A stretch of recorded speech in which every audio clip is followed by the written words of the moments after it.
Hetal college campus में बैठी थी। जब पूरे हुए तो वह अपनी सहेली के साथ थी। उसे रास्ते में जाते समय गायत्री को आवाज़ दी, गायत्री इधर आओ। आवाज़ सुनते ही गायत्री हेतल के पास बातें करने लगी। बातचीत के दौरान अचानक हेतल को याद आया कि उसने सुना है कि सुमन ने आत्महत्या कर ली है। इस बारे में गायत्री से जानना चाहा। सुमन, हेतल और गायत्री दोनों की एक बचपन की सहेली थी। गायत्री और सुमन दोनों एक दूसरे के पड़ोसी थे। हेतल दूसरे गांव में रहती थी। भले ही सुमन की 3 बार शादी हो गई, लेकिन उससे आत्महत्या क्यों की, ऐसा सवाल हेतल के मन में आया। दरअसल वह अपनी प्यारी सहेली की आत्महत्या से बेहद दुखी थी। सुमन 9वीं कक्षा में थी तभी उसकी पहली शादी हुई थी। सुमन देखने में बहुत सुंदर थी। वह होशियार, शालीन और भविष्य के सपने में रंगने वाली लड़की थी। उसने अपने जीवन में कई सपने को चित्रित किया था, पर घर के लोगों ने उसकी ज़बरदस्ती शादी करवा दी। हेतल के पास इतने सारे सवाल थे कि वह नहीं जानती थी कि गायत्री से कैसे पूछूं, लेकिन हर बात की सच्चाई जानना चाहती थी। और आखिर में गायत्री से पूछा कि तुम सुमन की आत्महत्या क्यों की। एक क्षण के लिए गायत्री चुप हो गई। जल्दी से उसने मुंह से शब्द नहीं निकल रहे थे। उसने गहरी सांस ली और बोलना शुरू किया। 3 साल पहले सुमन की शादी अभी नाम के शख्स से हुई थी। वास्तव में वे बहुत अच्छी गृहस्थी चल रही थी। दोनों एक दूसरे से प्यार करने लगे थे। जब भी यह दोनों साथ में बाहर जाते तो सभी कपल्स इनसे जलते थे। अबीर और उसके परिवार के सभी सदस्य अच्छे स्वभाव के थे। जैसे सपनों की जोड़ीदार सोचा था, वैसा ही उसे अपना पार्टनर मिला है। उसकी घर की स्थिति मध्यम थी। अबीर का एक छोटा सा होटल था। उससे उसके सारे खर्चे बट देने के बाद पैसे बच जाते थे। घर की हालत बहुत साफ सुथरी थी। एक दिन वह होटल से घर बाइक पर आ रहा था। एक बड़ी कार ने उसको टक्कर, एक्सीडेंट हो गया और इससे उसे काफ़ी चोटें आई। हादसे के बाद उसे अस्पताल ले जाया गया, लेकिन सिर में गंभीर चोट लगने के कारण इलाज के दौरान उसकी मौत हो गई। सुमन को बहुत दुख, लेकिन उसके ससुराल वालों की गलतफहमी थी कि अबीर की दुर्घटना सुमन की वजह से हुई है। वह अपशगुनी, ऐसा उन्होंने लगता था।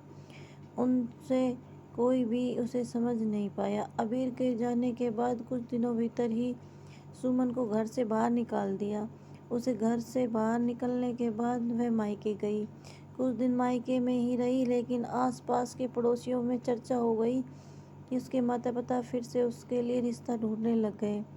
जब वह बाहर निकली तो लोग हमेशा उसे ताने मारते। इस वजह से सभी बहुत परेशान हुए। ऐसे में उन्होंने जल्दी से अनमोल से शादी हो गई। अनमोल बहुत बुरा आदमी था। दारू पीता था, कुछ काम धंधा नहीं करता था, चोरी करता, मारपीट करता। उसका रोजाना यही काम था। इन सब से सुमन को बहुत दुख होता था, पर वह कुछ नहीं कर सकती थी। एक बार वह रात को देर से घर आया। जल्दी में घर में कुछ ढूंढने लगा। सुमन ने उनसे पूछा, पर उसने कुछ नहीं बोला। उसे जो चीज़ चाहिए थी वह उसे नहीं मिली। इस वजह से वह वहाँ से बाहर चला गया। सुमन रात भर उसकी राह देखती रही, पर वह आया नहीं। दूसरे दिन पुलिस को उसका मृतदेह रास्ते के किनारे पड़ा हुआ मिला। उसका चाकू से किसी के खून किया था। यह खबर सुन पता चली तो वह दुख का पहाड़ टूट पड़ा।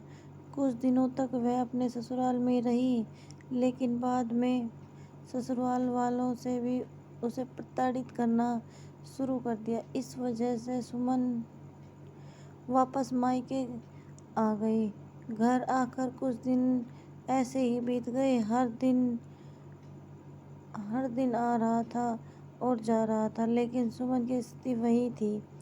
उसकी तरफ देखा नहीं जा रहा था। उसका परिवार उसकी स्थिति को सहन नहीं कर सके, इसलिए उन्होंने उसकी वापस शादी करने का फैसला किया। उसके लिए रिश्ते ढूंढने लगे। उनके रिश्तेदारों ने गौतम नाम का लड़का था। उसकी पहले से ही एक बार शादी हो चुकी थी और गौतम से सुमन की शादी करवा दी। सुमन बहुत खुश थी। शादी हुई और कुछ महीनों बाद ही मालूम हुआ कि गौतम को कैंसर है, ब्लड कैंसर। इस बात का पता चलते ही उसके हंसते हुए चेहरे पर फिर से दुखी हो गया, लेकिन उसने हिम्मत से इन सब का सामना करने का फैसला किया। 5 महीने तक अपने पति की सेवा की, लेकिन आखिरकार 5 महीने बाद उसके पति की मौत हो गई। इस दुख से तंग आ चुकी थी। कुछ दिन बीत गए, लेकिन बाद में ससुराल वालों ने भी उसकी जिम्मेदारी लेने से इनकार कर दिया, उसे घर से निकाल दिया। उसके बाद वह फिर मायके चली गई। उसके माता पिता, उसके भाई भाभी ने उसे घर में आने नहीं दिया। सभी तरफ के रास्ते बंद हो चुके थे। उसके लिए उसे उम्मीद का कोई किरण नजर नहीं आ रही थी। अंत में उसने खुद को ख़त्म करने का फैसला किया और उसका जीवन समाप्त कर दिया। सुमन की यही कहानी सुनकर हेतल की आंखों में आंसू भर कर बह रही थी। पूरा दिन वह सुमन के बारे में सोचती रही।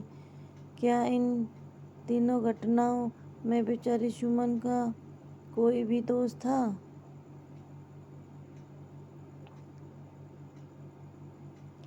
प्लीज़ इस वीडियो को शेयर करें, कमेंट्स करें और लाइक करें और प्लीज़ सब्सक्राइब करें।